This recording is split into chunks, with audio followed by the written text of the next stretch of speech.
Otakuology podcast with Otaku Mike and Jin Graves.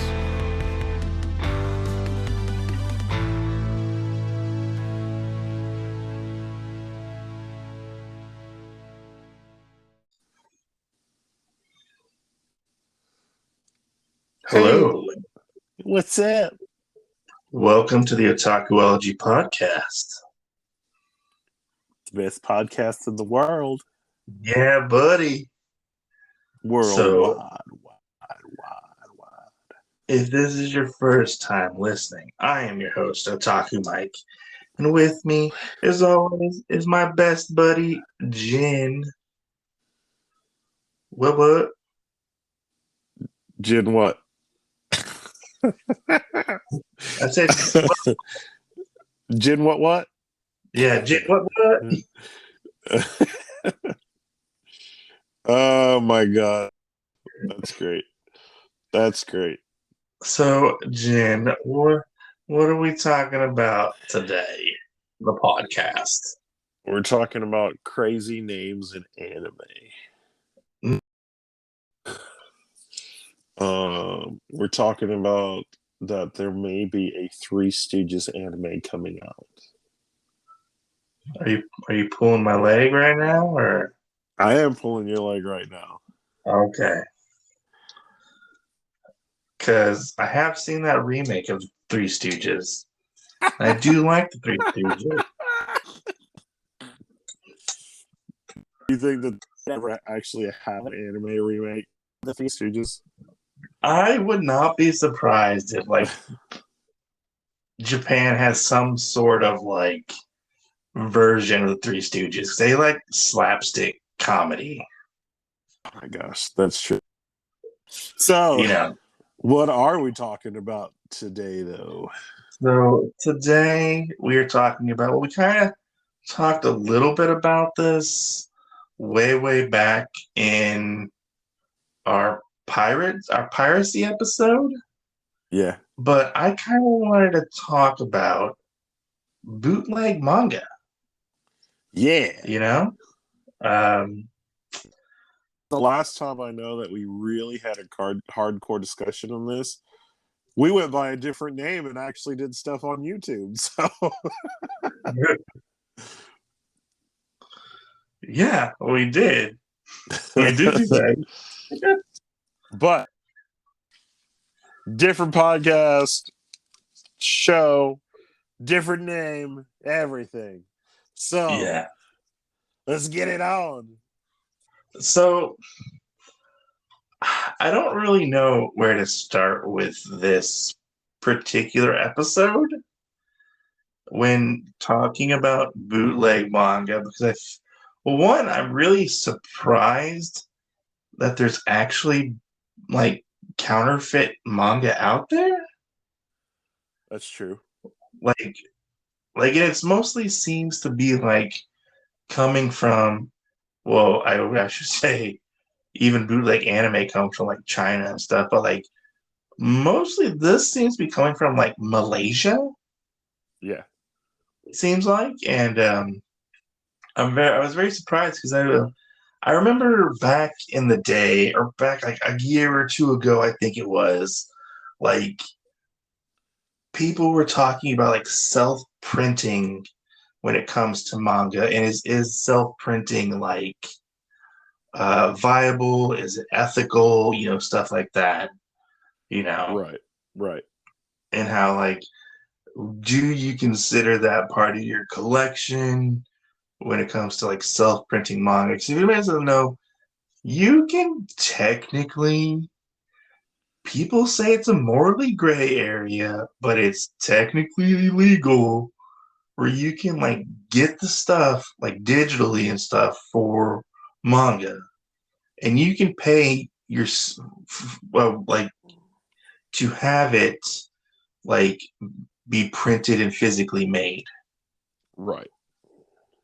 Which there are ways to do that, which we will not discuss here, but there were some manga tubers who have done that, and were somewhat open about that. I don't remember if they ever got any backlash or not. This is true. I I don't think so either. I don't think they did, but I mean, that's honestly, I feel like it's kind of a personal preference because I think they were printing like series that were not in print or were not finished over here in America. Right. So they kind of wanted it for like their personal collection, obviously, which Right. I'm not gonna sit here and condone that or condemn them for it because technically they paid for it. Yeah. But it's still illegal because you don't own the copyright to actually produce that manga, Right. Right. here in the US. But what I have noticed, and I kind of brought this to your attention, I think like a year or two ago, but we never did anything or talked about it, Yeah. was bootleg manga. And I I like to go on eBay and look to see what I can find with like anime and manga, and I'm fairly good at spotting bootlegged anime, uh, and knowing what the signs I need to look for and like the packaging details and stuff like that. Right. Which I never thought it would come to this where I have to sit and look at pictures of manga to make sure that it's legit, which it's always a good idea to triple check, double and triple check Well, your and stuff. and that and I think, and adding in a little bit of the American side of it, just like with American comics, there's a little known thing that are variant covers, alternative covers Yeah. you can get for like the same volume. Like, let's say Hulk, whatever, made up, issue one, and it's like maybe a retelling of the first story that came out, and maybe there's three different issues that are issue A, B, and C that are Yeah. different, or a white cover, maybe it's just inlaid in it. But Um, those are reprinted by the company themselves. right, right, So that's a valid product. right. And that's another thing, though, too, because there are some manga that will take certain things, or the whole series, and reprint it kind of with a new cover with some of them, and it's different. But that's not Yeah. always something that we're told up front. you know uh No, I mean manga does sometimes change hands when it comes to publishing. right. Sometimes you'll get like a license rescue or something like that, like Battle Angel Alita used to be published by Viz and now it's published by Kodansha. Yep. Um, and stuff like that, but it is very rare. It's I feel like it's rarer to get series reprinted for manga Right. from the companies unless they're like really popular. Right. Well, and reprinted with something different too. Yeah, yeah, I mean, you can get them obviously reprinted because you can look in the covers and it'll say first printing, second printing, however many it went through. But where the actual art changes, the only time I've ever, besides like two series that I've found that have done that, which don't ask me because I don't remember them, and it hmm actually took me some research out that they had alternate covers. Um, yeah, but usually the only other time besides those two, whatever they were, alternate cover things that I find is if they change it to like or they change the size of it hmm somehow, or we have a completely new printing that changes it into something else, which usually is still an omnibus, but like hmm uh Sing or Berserk and having the leather bound hardcovers, hmm obviously the art's totally different for the front on that. So yeah, and I feel like I mean, obviously you're right on that aspect, but it's interesting to see like this stuff like pop up. I don't know of anybody who's like bought like quote counterfeit manga. You right. know, like I Eh, don't know if it's selling. well, and it does seem like more so maybe not like the manga per se is counterfeit. Maybe like part of it is Yeah, because, as you mentioned earlier, we will get like a certain printing up to a certain thing, and then maybe the company like did away with it or whatever, yeah. and then somebody does get the rest of it printed or something like that, But what I'm But seeing, well, go ahead, go ahead. the other thing too, with that I feel is that we also uh see it more along the lines of like anime. Yes, we do see it more along the lines of anime because it was very predominant. It still is very predominant in anime collecting. Yeah. But to see it move over to manga is a little, I don't know, discouraging, disheartening Yeah. to, because like I never thought that would happen Right. to see. And I like, because I was looking and I was like, oh man, there's this, because I was looking for a series and it's an old Viz series called Fighter Daigo. I don't know if you remember this series. No. It was a Viz series and it's severely out of print. And it cost a lot of money. Right. And I found it for like I think it was like $219 for all of it. Yeah. And I was like, wait a minute. This isn't there's no Viz. There's no Viz graphic novel, Viz logo on this, no Viz imagery on this, but it looked basically exactly like the old manga that was released, just with a different logo. Right. And I was like, oh, like everybody knows like how I feel about piracy, but a part Wait, of me, what did the logo look like? oh, I don't remember what it looked like. Okay. It was like I think like a TM maybe. I don't remember what it was exactly because there were a couple of different logos, Okay. kind of like how like the counterfeiters used to put their logos on anime products, Yeah. Yeah. you know. And I was like, oh, like I know it's bootleg and it's a series that I want, but do I bite the bullet and get it? Yeah. Like that was my conundrum because I am very like anti-piracy, very anti-bootleg nowadays. I Yeah. was never like that before. Well, and Which the other one day we'll talk about that. the other thing out of that too, like how do you know that it's not real, kind of sort of thing. I think that's another problem and another discussion for another day. But whenever companies change their logos so much, it is kind of disheartening in that sense as well, because then you're like, well, how do you have it branded, so to speak?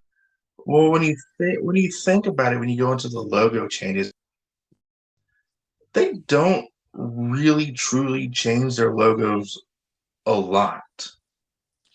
Like Right, right, a couple of years will go by, and then they'll do like a revamp of their logos. right. But you should still, as a collector, like look out for this kind of stuff. It's true. You know? I just know you brought up Viz, and Viz is one that has gone through Yeah. some dramatic changes depending Yes. on what they're doing and if it's paired with Shonen Jump or not, and Yeah. how that gets put out there from there being Like I still remember like the little guy standing on like the planet. yeah, that logo, and then it switched like a V, I think, and there were all these other ones, and I'm Well, not and trying then to the logo. little there's the little teddy bear with the book. Yeah, I'm not trying to be like a logo whore because people get fucking OCD about their logos when it comes to comics sometimes. That's not the first printing. I need the first printing of that I book. need the first printing with the correct logo that matches every logo that I have. Right, right, right. You know, Well, and I mean, I think it's funny because there's some series that I do have 4 different logos for a yeah. 13 series. You know, they're not ever going to have one that's exactly the same for all of them. Sorry I to mean, tell you that. same with me. I do have those as well in my collection. Yeah. But like, my question to you is like, kind of playing a little devil's advocate. Like, do you give in to like your wants of like a particular or wants or owning a particular manga series that you go down this route because they were printing stuff like Nana, Fire Punch, all these different series Right. that are complete in manga form that are harder to find nowadays and that aren't getting reprinted. No, I don't feel like you let into the temptation that way, because if it's not something that you really want, then obviously, it's just a fleeting memory, so to speak. Unless you're going to do what that one guy you told me did that started his own manga publishing company just to bring one series over here. No, it was an anime company. Oh, an anime company. Just to Yeah, have one series come over here to have an anime for that they really, really wanted, and then yeah, dissolve the company right after that. yeah. I Like, think the company went into like bankruptcy. yeah. Yeah, But I mean, that's kind of the thing too, because, and getting into piracy a little bit, if manga is supposed to be your passion and stuff, we do have quote unquote this whole thing where at a certain age you usually are supposed to get out of it, yeah, things like that. Like at the age of 28 or whatever, where you stop enjoying manga and hey, you have to let go of childish things or whatever people want to say that it is or call it. yeah. But the thing is, like, if that's really something that you want to come over here or whatever, and there are other ways of doing it, then why couldn't you just sit there and really put your teeth or your nose to the grindstone and form your own company to get some of these things done? Because if you like it and somebody else is going to like it, and if you can bring it over here, you're going to have support. Who's to say you will have support though? I mean, if you can find a chat room that will talk about it, you'll have the support. Because there have been plenty of things that have come over here and have fucking bombed. Right. Like people say they will support it, but then like they end up don't supporting it. Yeah, but that's also things done by bigger companies that people can talk out of their ass with. True. You know, that's the other thing is bigger companies I also think get the raw end of the deal as well, because you Yeah. may have something that a lot of people say, oh yeah, hey, I love this, it's great, da da da da. But then at the end of the day, if a lot of people didn't have a turnaround with it, then you're not going to get that, Yeah. on top of um, just some other things around that area where, Well, yeah. Yeah, like my question is like I'm just curious because you only see like the spines on the pictures and like the covers, and they're like legit like spines and covers. But I'm curious like how well is the binding? How well is like the printing of these books?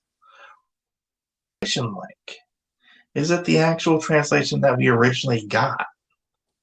Right. Or is it like some kind of fan translation from Malaysia? Or is it a fan translation and they sold it to like these groups that are making the bootleg manga? This is true too.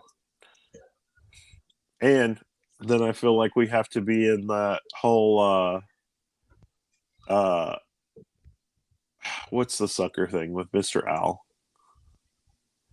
I don't know.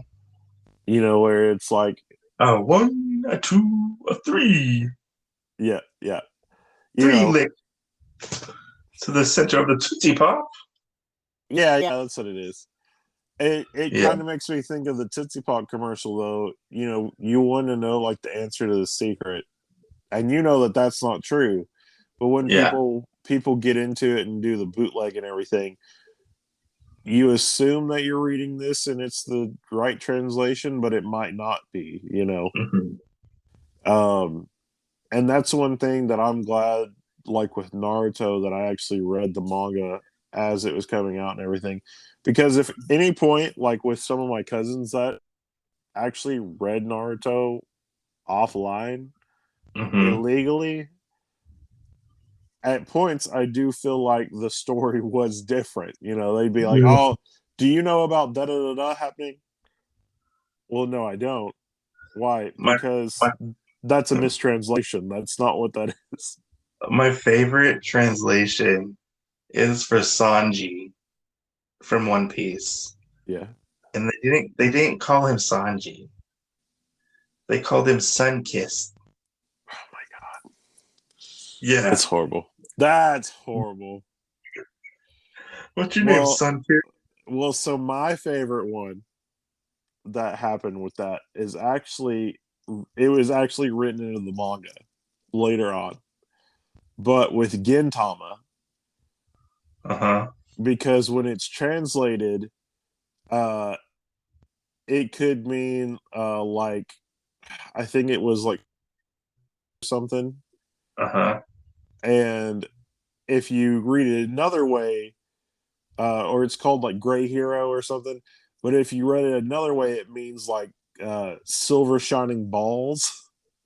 So whenever it was translated, they went with that actual translation instead of going with what the intended translation for it was, and it actually made it weird. And it's funny in Gintama because Gintama is a manga that makes fun of itself and jokes about other manga and steals ideas from other manga, to actually incorporate it in there and have a chapter where the guy is called, you know, silver shining balls instead of what Gintama is actually referred to with the other translation from it.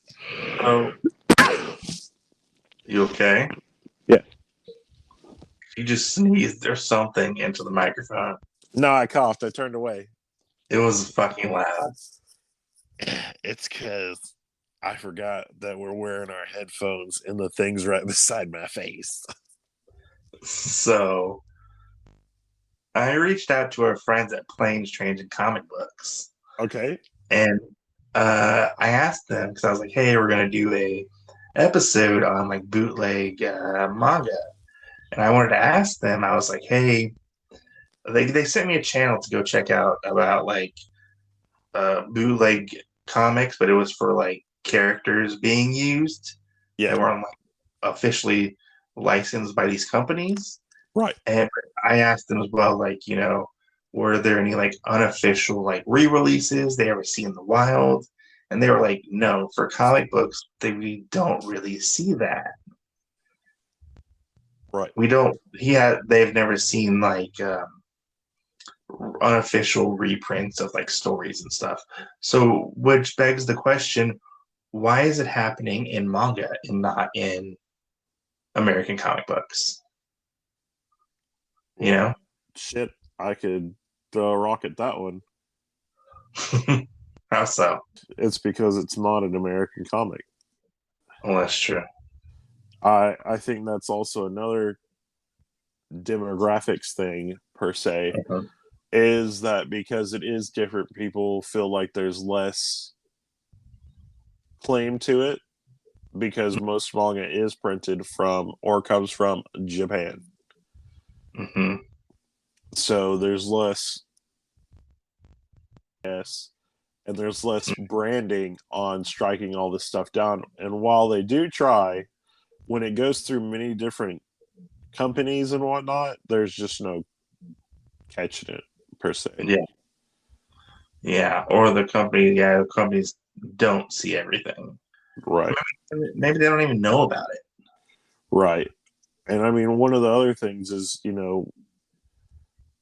how much force have to strike something down. I mean, we do have all these different, most of the time we have multiple writers and artists on stories, or Mm-hmm. something like that. So it's really hard for somebody just to get like their work stolen compared to over there, because like while the company does retain some rights, the mangaka has some rights to manga and stuff as well. And after it kind of leaves them, there's not really that much stuff from other companies to actually stay tuned and follow that stuff to a T. Yeah. While I think in America, there may still be bootlegging, just not in America. Yeah, true. Maybe like almost like reverse bootlegging. Right. Yeah.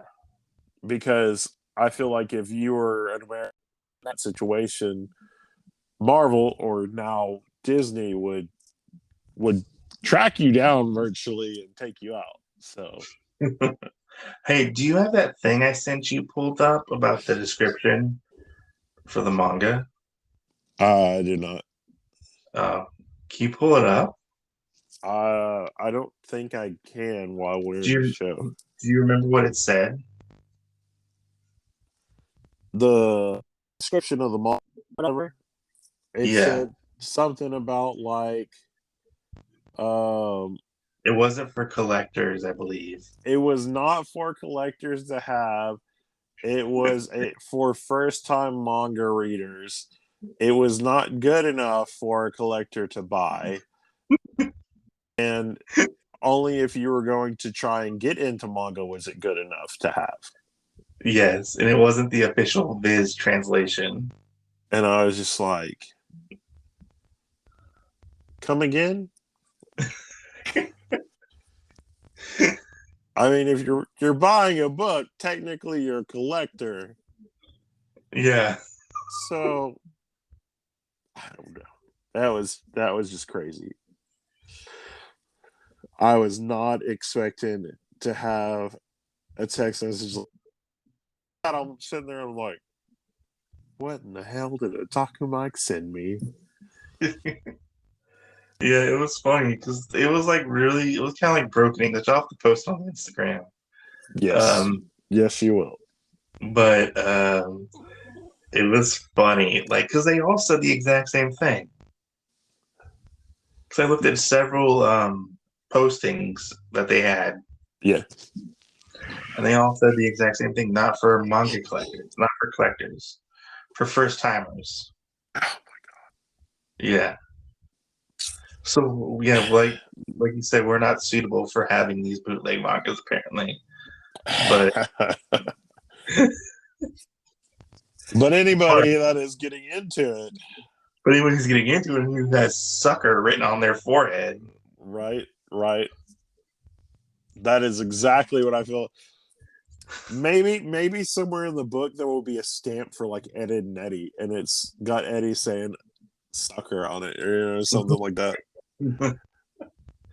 But yeah, I don't really feel like we have like a proper like way to really combat this because I don't know if it's really like blown up at all.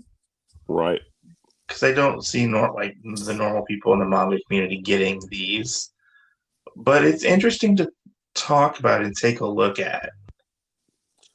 Well, and you Yeah. also don't see a lot of people trying to resell it either. True. So I'm curious as to whether or not like these collections are selling. You know. That's true. Like, are these collections selling? This is true. Yeah. But I don't have a way to like really combat this with, just be careful with what you buy on eBay or like from secondhand sellers, You Or never know. read the descriptions.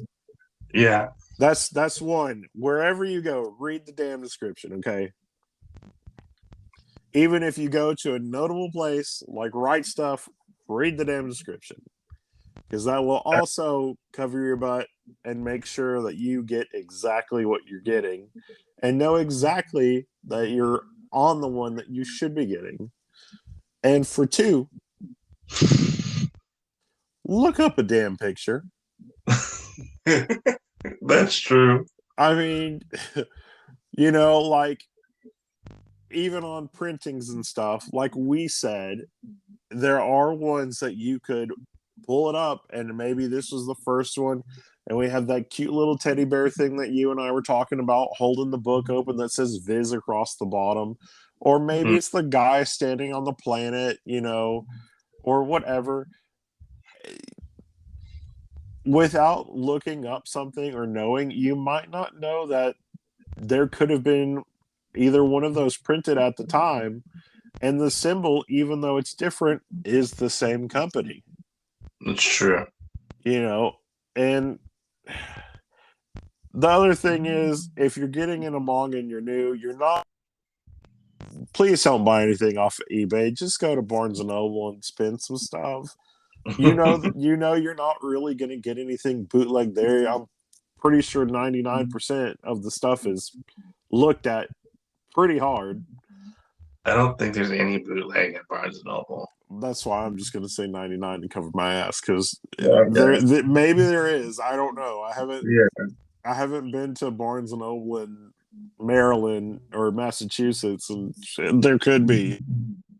Who knows? Yeah.